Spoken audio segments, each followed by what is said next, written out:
Bueno, Pedro, ¿hoy qué día es? Hoy es día 25 de mayo del 2001. ¿Y tú, en qué año naciste tú?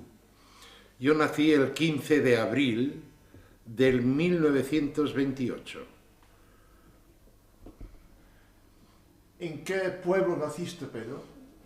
Bueno, en la capital de Zaragoza, que es la capital de Aragón. ¿Y cómo transcurrió tu juventud, más o menos así? Mi juventud, bueno, pues fui de colegio en colegio, porque me echaban de todos, porque era muy distraído, y había unos dibujos en las paredes del colegio donde yo iba, que eran de Pipo y Pipa, y bueno, pues dibujaba sobre ellos, ¿no? Mientras estaba a lo mejor el profesor, pues dando una lección de gramática, ¿no? Y yo estaba tan abstraído en lo que hacía que estaba delante de mí el maestro y no lo veía, estaba solamente enfrascado en mis dibujos. ¿Eh? Entonces, ¿cuántos años estuviste en la escuela? Bueno, yo hice los primeros estudios. Yo es que en realidad estuve en el colegio desde los 3 años, que me llevaban mis hermanos, que me llevaban 5 y 7 años, pues más que nada para no dar guerra a mi madre. Y entonces yo, claro, no daba clases ni nada, me iba a la, a la habitación de las máquinas de escribir, que todavía las recuerdo, que eran Underwood, y allá me ponía a hacer soldaditos y tal, ¿no? Con los signos, ¿no? Distraído siempre. Pero tuviste alguna, aprendiste alguna profesión al final. Bueno, mi padre era metrotel del Palace y me quisieron meter en la hostelería. Pero a mí esa servidumbre, aunque llegase a ser director, no me interesaba, porque la hostelería está siempre pues con ese texto que se repite tanto, que el cliente siempre tiene la razón, y si no la tiene yo no se la iba a dar, ¿no? ¿Eh? Entonces yo huí de esa profesión. ¿Y cuándo fuiste a Madrid, entonces? Bueno, pues justamente teníamos un coche, un Peugeot, con, con una... era descubierto, pero luego llevaba una lona, una capota que se echaba, ¿no? Era un coche muy antiguo, ¿no? Hoy día, bueno, valdría una fortuna, porque había que darle a la manivela para ponerlo en marcha, ¿sabes? Un Peugeot. Pero este coche... Y entonces, perdona, justamente veníamos de viaje de Zaragoza a Madrid cuando yo cumplía los 11 años. Ese mismo día cumplía los 11 años, que era el 15 de abril. Y vinimos a Madrid, pues bueno, un año después de acabarse la guerra civil. Bueno, no hubo otra. Pero con toda la familia. Sí, sí, con toda la familia. Entonces tu padre se empezó a trabajar en Madrid, supongo. Sí, claro. Empecé a trabajar en el Palace, Y tú tenías 11 años. 11 añitos. ¿Y fuiste a otro colegio en Madrid? Claro. Sí, fui a la Academia Tocha. Y yo no hacía muchos novillos. Yo es que me divertía dentro del colegio, ¿sabes? Pero vamos a ver, ¿y cuándo pues, empezarías a trabajar? Quiero decir que fui muy mal estudiante, Sí, sí. porque yo siempre consideré que el estudiar era recordar lo que ya sabíamos.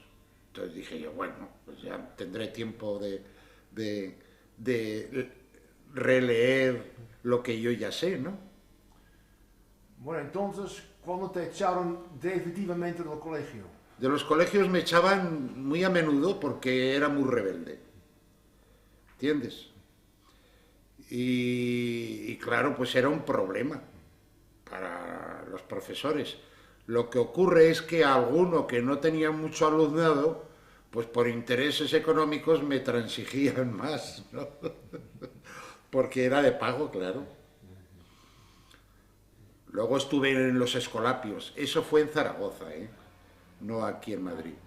En Madrid, bueno, estaba la Academia Atocha, como te decía, y después íbamos a examinarnos a Alcalá de Henares, a una universidad que hay. ¿Y qué estudiaste en la universidad? No, no, yo no estudié carrera, estudié nada más que, bueno, pues el bachiller que entonces era, ¿no? ¿Y cuándo dejaste por fin los colegios, la universidad, etcétera? Los colegios los dejé, bueno, pues cuando ya tuve que ir a la mili, ¿no? Que me fui voluntario y, y estuve 18 meses, pero por irme voluntario estuve en automovilismo, en aviación, y la instrucción la hicimos en Ávila, que hacía tanto frío que me salían sabañones hasta en los lóbulos de las orejas. Horrible. ¿Y con qué edad dejaste la mili? La mili, pues tendría cerca de los 20 años. Cerca de los 20 años. ¿Y después de la mili? ¿Qué hiciste? Y después de la mili, bueno, pues puse una agencia inmobiliaria, ¿eh? Bueno, pues para vender locales, pisos, alquileres, etcétera, etcétera, con un socio, que era anticuario, tenían una almoneda con otro socio, y yo lo llevé, bueno, éramos muy amigos. Y de ahí, pues, por ejemplo, vendimos, pues a la Eva Gardner le vendí el chalet que tenía en Madrid, que le llamaban La Bruja. Y los periodistas que mienten tanto, pues dijeron que la había diseñado ella y todo eso. Y en realidad nada, ella fue conmigo y el chalet estaba terminado. Y en una de las paredes tenía las muestras de pintura solamente para que eligiera el tono que quería ella elegir, ¿no? Y entonces yo ya de ahí, pues necesitaba, o sea, no me interesaba la cuestión dineraria, ¿no? Porque llegaba la hora determinada y yo me iba, ¿sabes? Hubiese o no hubiese algo pendiente, o esperaban, o yo me iba. Y me iba, pues, bueno, pues a menear el cuerpo, ¿no? El esqueleto. ¿Y cuándo empezó tu afición por la pintura? Por la pintura, bueno, siempre hubo en mí, ya te acordarás que al principio te he dicho que estaba con los dibujos de Pipo y Pipa, ¿no? Yo recuerdo que había unos negros allá con una olla, ¿no? Y tal, y Pipo y Pipa, no sé si tú los conocerás, pero eran famosos, ¿no? Los personajes esos. Y qué te diría, a lo mejor un domingo me ponía a crear sin yo proponérmelo, era algo que me venía. Y yo recuerdo que un domingo estaba haciendo yo un hombre de época que estaba como en una celda con un gran jarrón de cerámica, como si tuviese ahí el agua, ¿no? Y con unos leggings, es decir, con unas polainas, ¿no? y entonces estaba recostado él, ¿no? En el camastro. Y yo ya lo tenía, yo lo quería acabar ya, ¿no? Y mi madre, pues, ay, hijo mío, qué bonito y tal, y qué cual, qué tal. Pero yo, total, que me lo cargué y lo rompí y tal. Y mi madre me dio un coscorrón, como diciendo que no tenía remedio. Es decir, siempre en mí ha habido una necesidad de crear. Pero no solamente en pintura, sino en cualquier materia. He sido manualero por, por, porque necesitaba usar las manos, ¿eh? Y así es. Entonces tú antes pintaste óleo. Claro, yo pinté muchos cientos Yo tenía 2 caballetes. Y en uno estaba a lo mejor pintando unas flores. Y en otro estaba, pues, una figura. Y cuando me aburría de uno me iba al otro. Y había, en los movimientos míos de la espátula, cogía un movimiento el caballete que hasta me gustaba, porque era titi, titi, titi, ¿sabes? Del movimiento. Y yo seguía ese movimiento pintando. Y claro, ¿qué pasaba con aquello? Pues que hice mucha escuela en mi trabajo.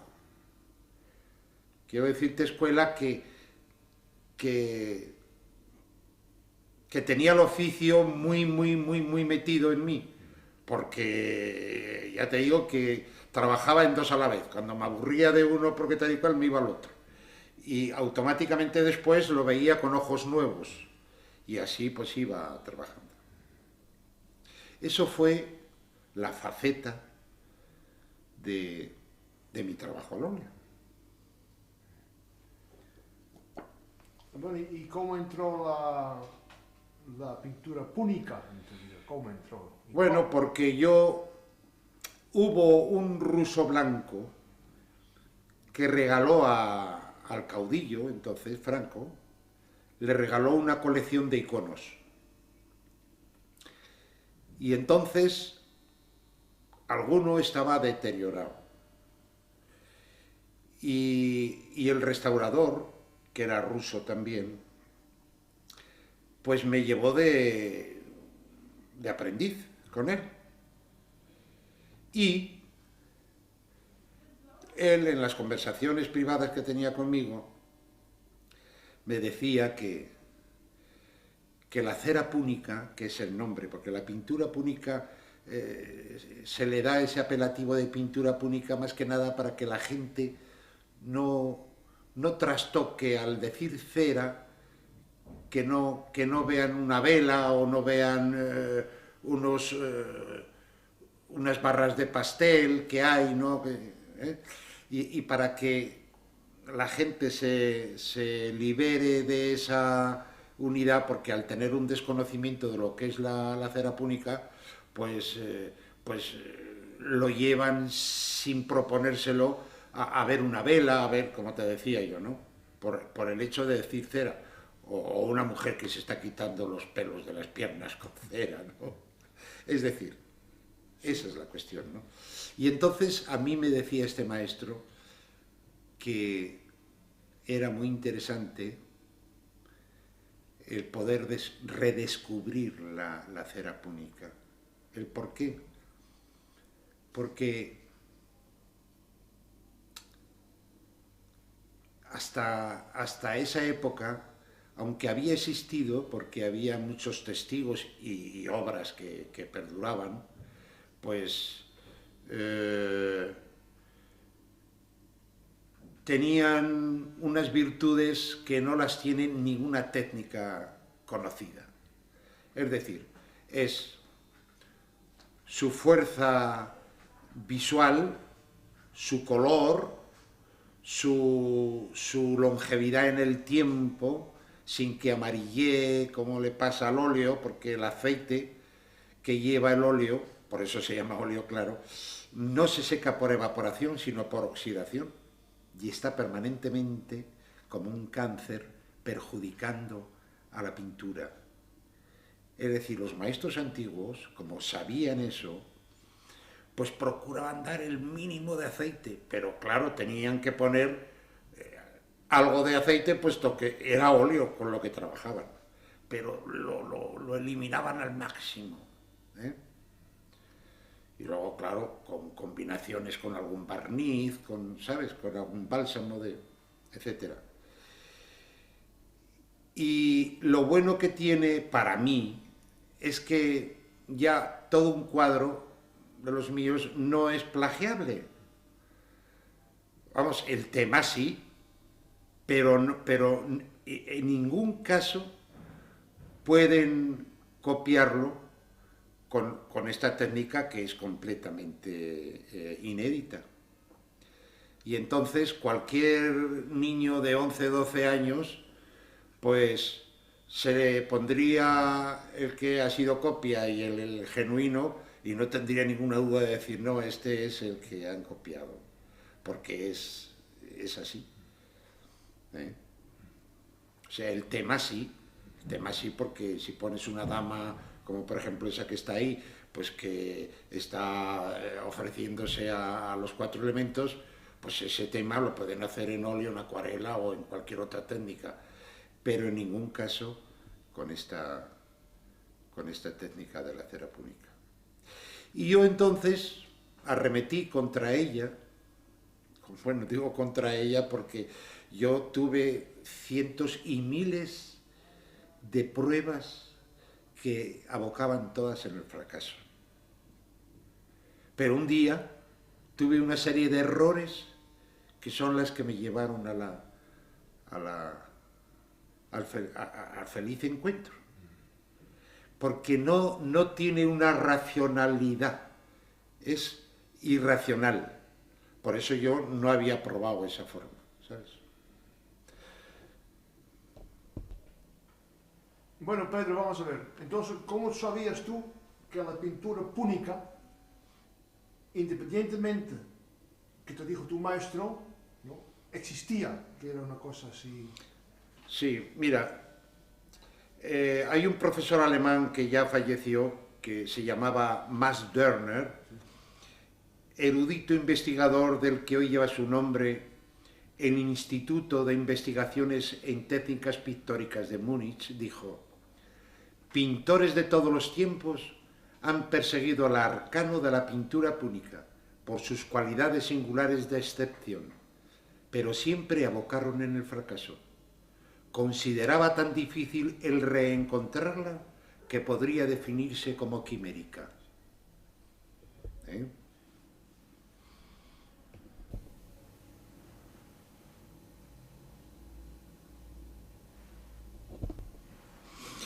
Bueno, es familia del encausto porque lleva cera en el aglutinante, es decir, pero claro, no tiene nada que ver el encausto con la cera púnica, porque el encausto no puedes dominarlo y la cera púnica sí, porque tiene unos espacios donde tú puedes domeñar a la materia, ¿sabes?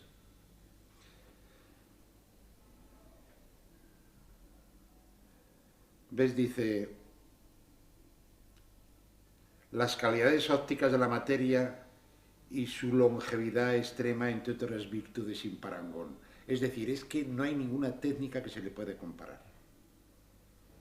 Primero porque vive más que muchas generaciones, porque no tiene problemas. ¿Eh? ¿Y qué más?